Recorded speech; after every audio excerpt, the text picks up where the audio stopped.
नमस्कार. दिनविशेष मालेमध्ये सर्वांचं स्वागत. मी श्रीराम बेलनूर आपल्यासाठी दिनविशेष घेऊन आलो आहे. आज 20 मार्च 2026. आजचा दिनविशेष बघा. आज जागतिक चिमणी दिन आहे. ओके, आज जागतिक चिमणी दिवस आहे. तर या दिवसाचं महत्त्व काय की चिमण्याच्या आरोग्यावर जे मोबाईलच्या रेडिएशनने जे दुष्परिणाम होतात त्यापासून चिमणी वाचली पाहिजे. त्यासाठी चिमणीच्या संवर्धनासाठी हा दिवस पाळला जातो. त्याला आपण जागतिक चिमणी दिवस असं म्हणतो.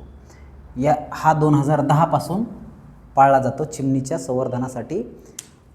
या दिवशी आपण तो दिवस चिमणीच्या संवर्धनासाठी म्हणून पाळला जातो. ओके, म्हणजे त्याचं महत्त्व काय ते लोकांना पटवून देण्यासाठी वेगवेगळे कार्यक्रम पर्यावरणवादी घेत असतात. तर जागतिक चिमणी दिन. ओके, त्याच्यानंतर बघा आंतरराष्ट्रीय आनंद दिवस, वर्ल्ड हॅपीनेस डे.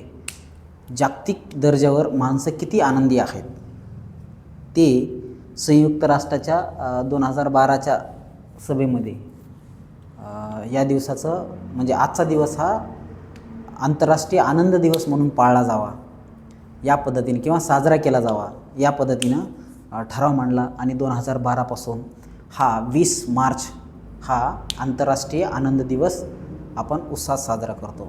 आपण किती आनंदी आहोत किंवा आपला आनंद कशात आहे हे आपण बघितलं पाहिजे आणि त्या पद्धतीने आपण मार्गक्रमण जर केलं तर आपणही आनंदमय जीवन जगू शकतो. आपण आपल्या हॉबीला वेळ दिला पाहिजे, आपण स्वतःला वेळ दिला पाहिजे.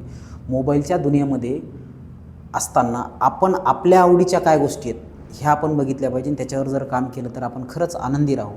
हेच या आजच्या दिवसाचं औचित्य आहे. तर आंतरराष्ट्रीय आनंद दिवस. त्याच्यानंतर चवदार तळ्याचा सत्याग्रह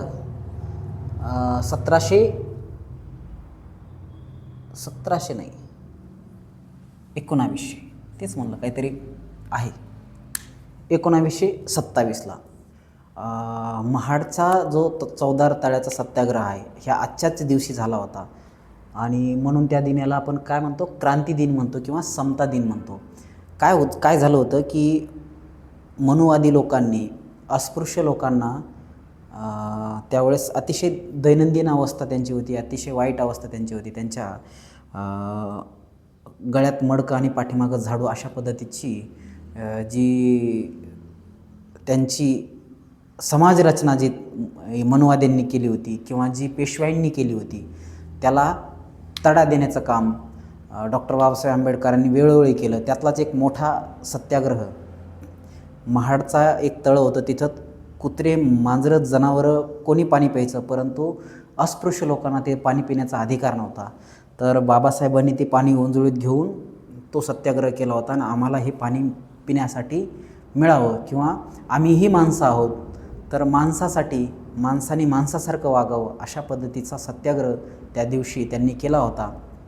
आणि आजच्याच दिवशी 1927ला महाडचा चवदार तळ्याचा सत्याग्रह झाला होता. आणि खऱ्या अर्थाने ते पाणी चवदार झालं होतं, पूर्ण बहुजनासाठी ते खुलं झालं होतं.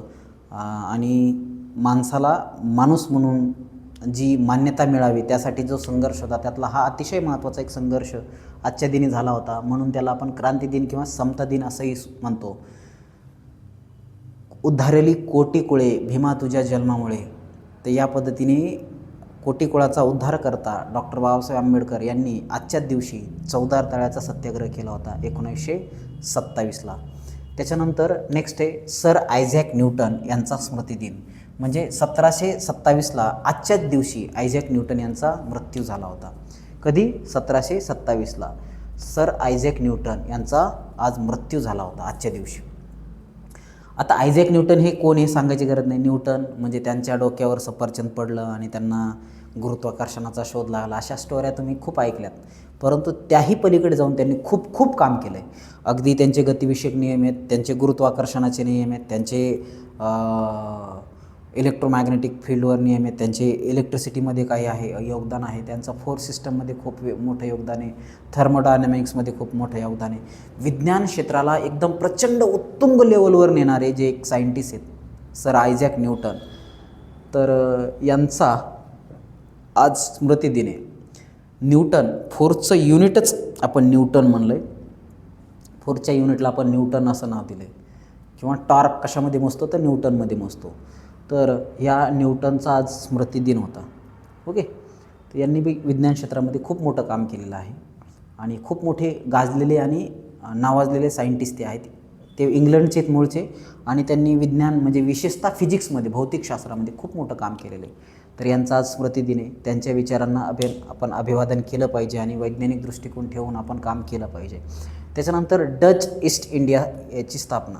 आता भारतामध्ये वेगवेगळे युरोपियन कंट्रीमधले लोक आले, जसे की डच आले, पोर्तुगीज आले, फ्रेंच आले, ब्रिटन आले, इंग्रज ज्याला आपण म्हणतो. तर ईस्ट इंडियाची स्थापना म्हणजे ब्रिटिश ईस्ट इंडियाची स्थापना ते तर सगळ्यांना माहिती आहे, पण डच ईस्ट इंडियाची स्थापना आजच्या दिवशी झाली होती 1602 या साली. आणि डच भारतात आले होते आणि डचांना संघर्ष करावा लागला, पोर्तुगीजांना संघर्ष करावा लागला, इंग्रजांना संघर्ष करावा लागला. परंतु यात इंग्रज टिकले आणि इंग्रजांनी पूर्ण भारतावर साम्राज्य मिळवलं आणि भारत गुलाम झाला खऱ्या अर्थाने. ओके. पण आता इथं बी थोडं लक्षात घ्या, आपण पहिले राजेशाहीमध्ये होतो पण आपण कधी गुलाम म्हणलो नाही. परंतु ज्यावेळेस ही लोकशाही आली आणि लोकावर राज्य करायला लागले आणि आपल्याला गुलामीची जाणीव झाली की बाबा आपला इथला माल जो आहे इंग्रज घेऊन जातं आणि प्रक्रिया करून आपल्यालाच विकतं आहे मोठ्या भावामध्ये, ही आपल्या पद्धतीने भयानक लूट आपल्यावर चालवलेली आहे हे आपल्याला कळायला लागलं. तर यातलाच एक भाग म्हणून डच पण आजच्या दिवशी आली होती आणि आजच्या दिवशी डच ईस्ट इंडिया कंपनीची स्थापना झाली होती 1602मध्ये.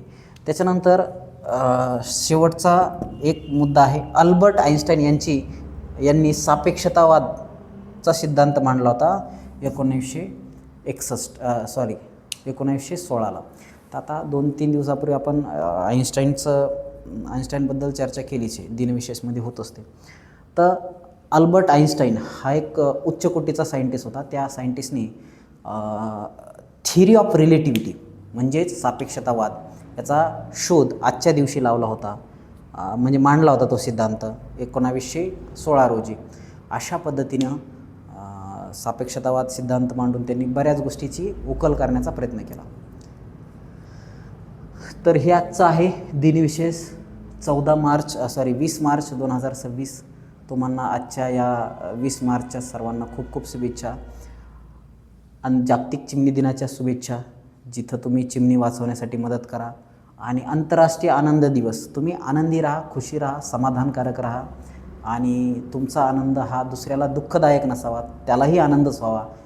आणि सगळे काय म्हणतात ते आनंदी गडे जिकडे तिकडे चोहीकडे, या उक्तीप्रमाणे सगळीकडे आनंद पसरवण्याचं काम तुम्ही या दिवशी करावं अशी अपेक्षा करतो.